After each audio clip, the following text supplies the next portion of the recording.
you can count on. Tonight, Jacksonville Fire and Rescue is working to stop a silent killer within the department. Action News was the first to tell you in May about increased cancer risks in firefighters. And we told you Florida is one of a few states doing nothing to help in the health battle. Tonight, Action News investigator Lindsay Gardner found leaders within the Jacksonville Fire and Rescue Department are making their own changes.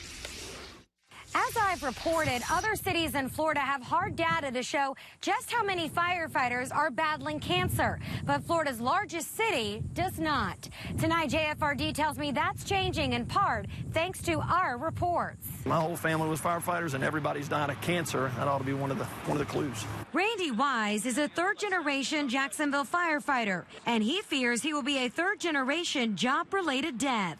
His grandfather and father, both firefighters, both died from cancer. We've shown you the faces of many more firefighters, active and retired, young and old, who have all died from cancer in Jacksonville. If it is part of the job that kills you, I think it ought to be covered. Wise has been with JFRD 26 years. He's now the president of the Jacksonville Association of Firefighters. He's working on a survey to find out how many Jacksonville firefighters, past and present, have been stricken with cancer. Wise plans to post the survey on the JFRD website in a members-only section and give firefighters the option of how much medical information they share, hoping they remember the more data that's gathered, the more help it can provide. Wise tells me he wants to use his current position to influence state lawmakers to pass cancer presumptive legislation here in Florida. It would recognize that firefighters have an increased risk of developing cancer because of the carcinogens they're exposed to daily on the job. 33 other states already have this law. It would help to cover medical costs and provide other benefits as well. What concerns me is you may have guys with cancer and nobody knows. Nobody knows.